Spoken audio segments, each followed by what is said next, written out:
milliún. Gach milliún.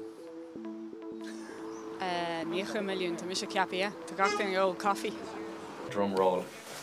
In Éirinn, chuile bliain, Úsáidimid 200 milliún cupán aonúsáide de té agus caife. Díontar na cupán seo gon chuid is smú as pápéir, agus credan daoine gon chuid is smú gur féidir seo a Athchúrsáil. Ach ní hinne an cás, mar gheall go bhfuil líonál fleisteach ar an tíomhaiste go na cupán seo chun iad a chuneáil isce dhéanach. Níor bhis go sin Níor bhis go me.